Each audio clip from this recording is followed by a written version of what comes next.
Alright, so I wanted to bring something up while watching a video on YouTube.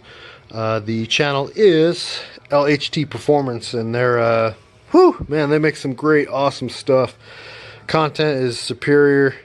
It is all about S2000s, or at least generally, but they recommend this super high temp grease for Hondas when you replace the throwout bearings on that input shaft. So here is the information.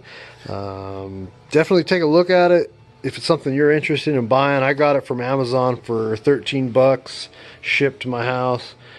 It's not a lot. It's 1.75 ounces, but it is what they require, or at least request, for the application of replacing the throwout bearing onto that input shaft. Take a look at it, check it out. There's that information. If you're at all interested, check it out yourself and get some.